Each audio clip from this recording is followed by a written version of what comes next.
those who know me, they will tell you that I am more of an individualist, but I am no absolutist. I have been giving this thought more attention as of late, so I would now like to put some of my thoughts onto the internet so everybody can tell me just how wrong I am.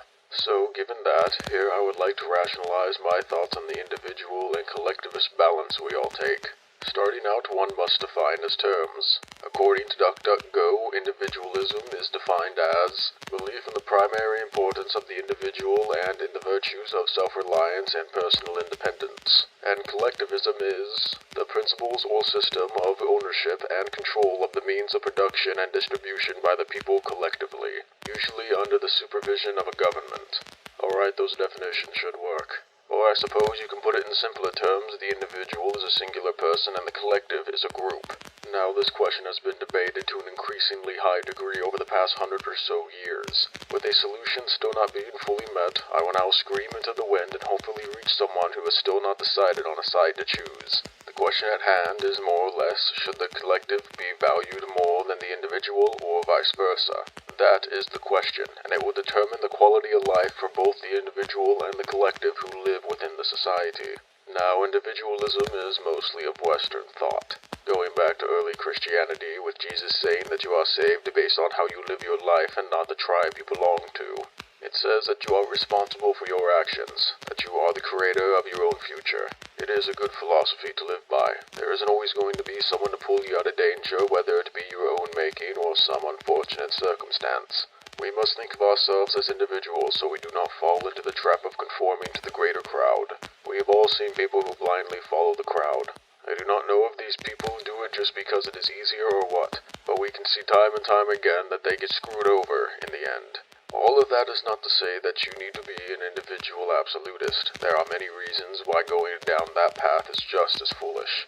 If you go all the way of thinking yourself as 100% an individual, then you will become very, very lonely. There are many different factors to blame for the rise of mental illness, but one of those factors is the lack of community.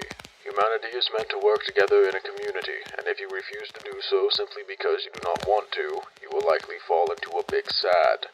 There's also the selfishness aspect that makes you look like an ass. You may grow in independence and autonomy, which is no doubt good. But if you take it too far, it will lead to a decline in community and solidarity with your fellow man. I have read about people in cities that say that they see the same person on the subway going to work every day, and they do not speak to them. They have become so detached from their community that they don't so much as speak to each other. They have no interest in their fellow man. They don't care about them. They can't even just say hi. Now, collectivism is good for the reasons I just stated. When you feel like you are part of a community, you feel like you are part of something bigger than yourself. Therefore, you have meaning. I have heard that you can lose your identity in the crowd, and I believe this is mostly true, but you can still have your identity in the role you play in society. I can definitely see the argument, but I suppose you can also look at it as just being a cog in a machine. Though, look at it as you wish. At a small enough scale, collectivism can work, but on the scale of, say, a country, well, you see, collectivist ideology is responsible for well over 100 million deaths. You see, when the communists took power and tried their hand at utopia, everything went to hell, and pretty fast. What are you to do with the people that don't want your style of government? Well, you kill them, of course. What are you to do when there's not enough food to go around? Force the farmers at gunpoint, of course. What do you mean we sent all the good farmers to the gulags? They do not care about the needs of the few people outside the cities, only about the needs of the many within. Human life becomes nothing more than a statistic. Those people don't matter anyway when it comes to the factory workers needing their bread. Any atrocity is justified in the pursuit of utopia. Their deaths were for the greater good, they will say, if they say it at all. Now to go a little deeper into the differences as I see them. Right out of the gate, the individual must come first. Any and all collectives are nothing more than just a group of acting individuals. Only an individual can act.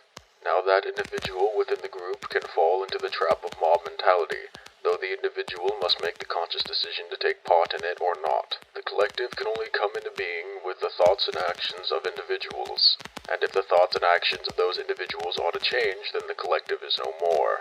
I would love to go into the subcategories of collective and individualist ideologies, but there are so many different ones that things will get out of hand rather fast. For my final thought, I will say that the individual is where we want to be. Seeing that collectives never involve the entirety of humanity, all the different collectivist thoughts all think that they are right, and that all other groups outside their own are wrong.